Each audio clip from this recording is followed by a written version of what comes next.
তারই ঘোষণা তৈরি করো। হয়েছে? হয় নাই। বিজয় অর্জিত হয়েছে, তারে কনসলিডেট করো।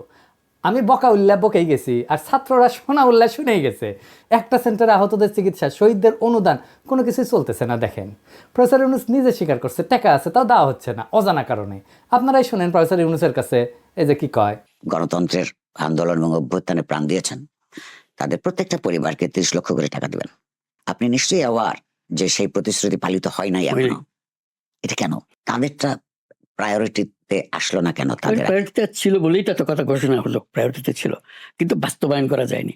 এগুলো কেন? হলো যে আভ্যন্তরীণ দুর্বলতা, ক্যারি আউট দ্য অর্ডার, এই যে কিভাবে টাকা কার কাছ থেকে কোথায় যাবে, কিভাবে বিতরণ হবে, এগুলো নিয়ে দেওয়ার ব্যাপারে কোনো সন্দেহ নেই। যত টাকা লাগে তাদের এই কমিটমেন্ট আছে, এবং তাদের পুরো জীবৎকালে যত সমর্থন দরকার, যত পয়সা কড়ি দরকার, সবকিছুর জন্য কমিটমেন্ট আছে। এটা নিয়ে কোনো সন্দেহ নাই, টাকারও কোনো অভাব নাই। এটা মাঝখানের